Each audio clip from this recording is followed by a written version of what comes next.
దొండకాయ కందిపప్పు చేస్తున్నా. ఇక దొండకాయలు కోసి పెట్టిన, కందిపప్పు, టమాటాలు. ఈ వీడియోకి లైక్ చేయండి, సబ్స్క్రైబ్ చేయండి, గంట కొట్టండి. ఒక విజిల్ ఉడకబెట్టాలి. ఫస్ట్ పసుపు వేస్తున్నా. దొండకాయకు తాలింపు చేస్తున్నా. ఫస్ట్ నూనె పోస్తున్నా. నూనె కాలింది, ఉల్లిగడ్డలు వేయాలి. ఉల్లిగడ్డలు కొనేవి పసుపు వేస్తున్నా.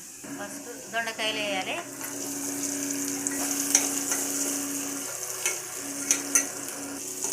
దొండకాయ నూనెలో మంచిగా ఉడకాలి. నూనెలో మంచిగా ఉడికినాయి. ఇక నూనెలు ఉడికినాక మిరం వేయాలి.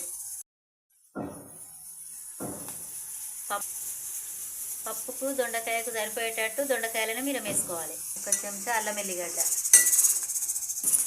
నేను అల్లం ఎల్లిగడ్డ తాలింపుకు వేయ, ఎందుకంటే అల్లం ఎల్లిగడ్డ ఫ్లేవర్ వస్తే కూర టేస్ట్ ఉంటుందని నేను తాలింపుకు వేయ. ఇంత అన్నిటికి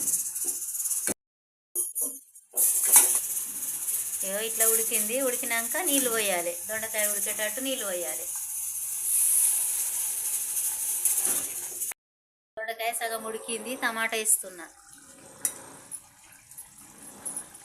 కొత్తిమీర కళ్యామాకు వేసుకోవాలి.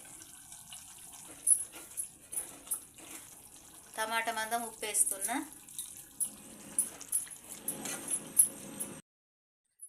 పప్పు ఉడికింది. ఇట్లా ఉడకాలి. మెత్తగా కావద్దు, కొంచెం పలుకోలు ఉంటే ఇట్లా బాగుంటుంది.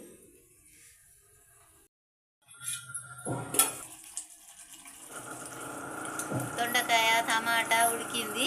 ఇప్పుడు ఇలా పప్పు వేయాలి. ఇలా పప్పు వేస్తున్నా.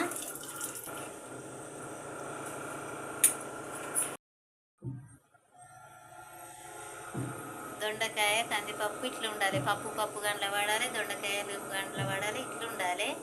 ఇట్లా వేసుకుంటే మంచిగా ఉంటుంది. ట్రై చేయండి ఒకసారి. కొంచెమంతా ధనియాల పొడి వేయాలి. కొంచెమంతా మసాలా వేయాలి. ధనియాల పొడి, మసాలా పొడి వేస్తే మంచిగా ఉంటుంది కూర. ఈ పప్పు దొండకాయ పప్పు బాగుంటుంది.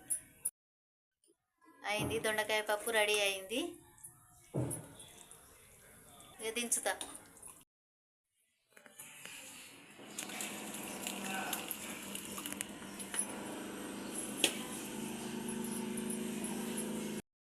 దొండకాయ పప్పు రెడీ అయింది.